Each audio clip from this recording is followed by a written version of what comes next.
Hay un tipo de persona que todos hemos conocido.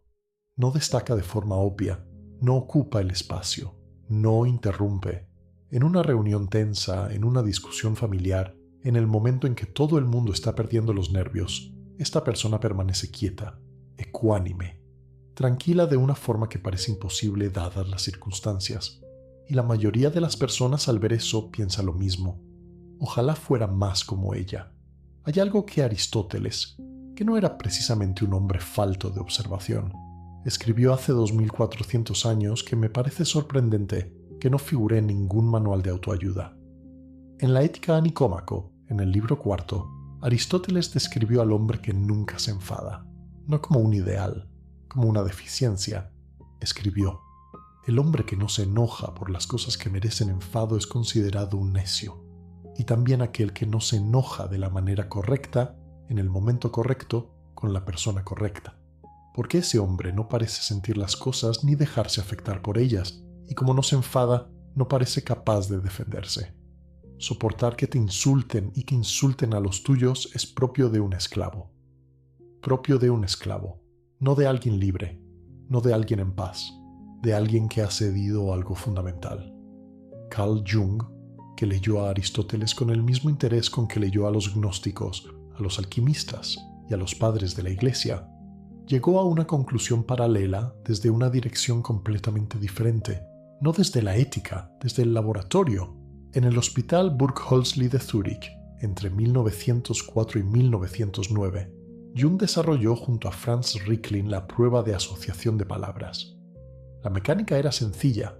Decías una palabra al sujeto y medías el tiempo de respuesta, la naturaleza de la asociación, los signos físicos, sudoración, respiración, variaciones en el pulso.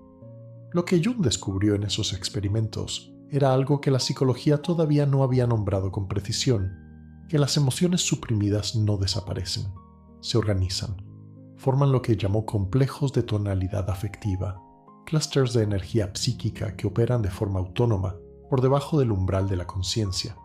Y el rasgo específico que los hacía detectables en la prueba era que, ante las palabras asociadas con esas emociones reprimidas, el sujeto tardaba más en responder, elegía palabras sin carga o directamente fallaba, sin poder explicar por qué. El sistema nervioso lo sabía, la mente consciente no. Jung escribió en tipos psicológicos: en la medida en que el sentimiento se vuelve dócil y se deja subordinar, tiene que apoyar la actitud consciente, pero esto es posible solo hasta cierto punto. Parte de él permanece refractaria y tiene que ser reprimida. Parte permanece refractaria, y aquí es donde las cosas se ponen interesantes, porque lo que Jung observó en décadas de consulta, y lo que la investigación empírica ha confirmado desde entonces, es que esa parte refractaria no se queda donde la dejas. Un estudio publicado en Personality and Social Psychology Bulletin en 2012, conducido por Emil Impet y sus colegas en varias universidades, siguió a parejas durante 14 días con diario y 3 meses de seguimiento posterior, y encontraron algo que los propios investigadores describieron como inquietante.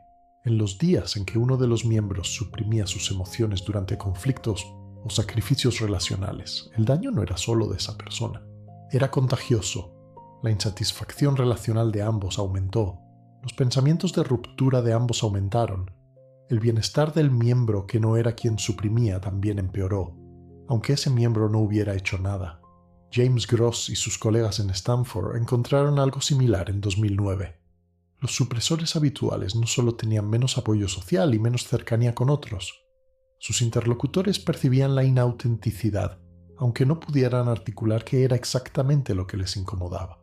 Y la presión arterial de ambas personas, la que suprimía y la que estaba con ella, se elevaba durante los episodios de supresión.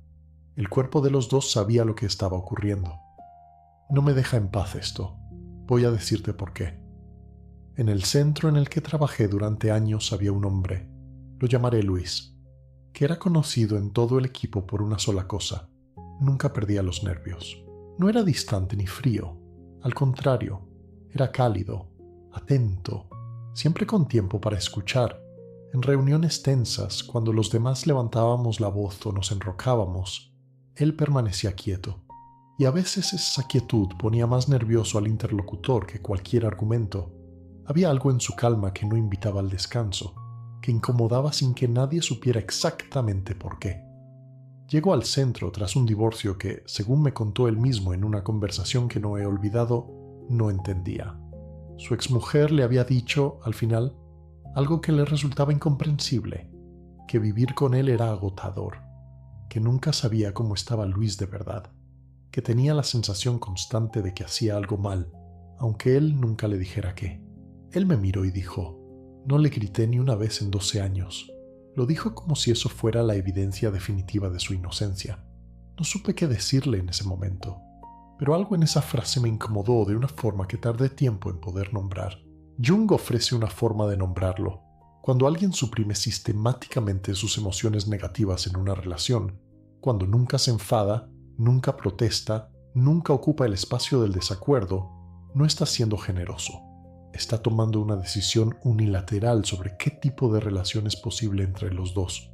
Está diciendo sin palabras, entre nosotros no hay espacio para eso. Y la otra persona lo siente, no sabe formularlo, pero lo siente. Hay algo que no puede pasar, hay una zona sellada.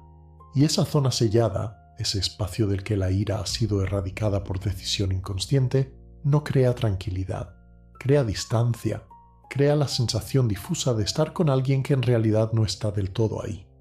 Hay algo que ningún biógrafo de Jung omite cuando escribe sobre él. Carl Jung, el hombre que construyó toda una psicología alrededor de la integración de las emociones, que escribió volúmenes sobre la sombra, que insistía en la necesidad de reconocer los propios impulsos para no ser controlado por ellos.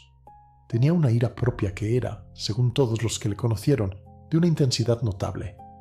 Lawrence van der Post, que le conoció en los últimos 16 años de su vida, escribió que Jung era plenamente consciente de su propia sombra y nunca dejó de trabajar en ella, pero que ese trabajo no se tradujo en ninguna disminución de su rabia, su impaciencia o su capacidad para el improperio cuando algo le tocaba de verdad.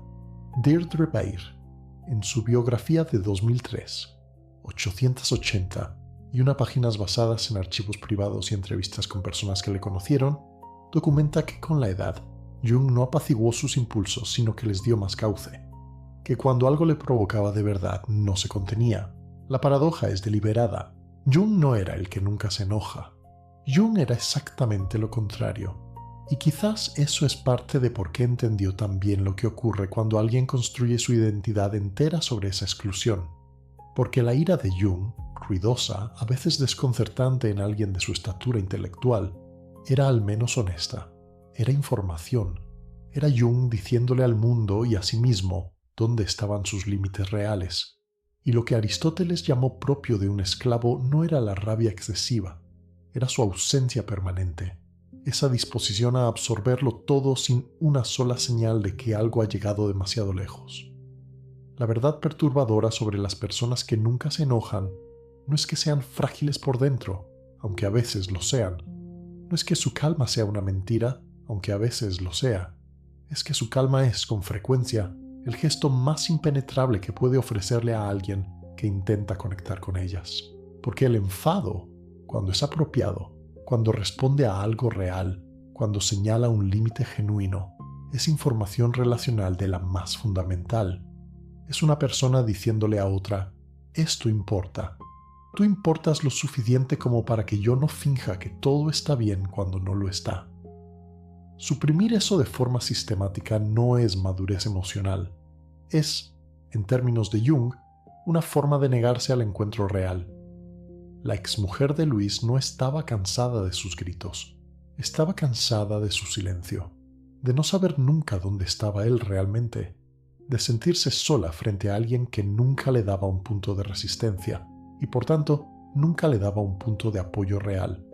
12 años sin que le gritara ni una vez y al final sin saber si alguna vez había estado realmente con ella. Cuídate mucho.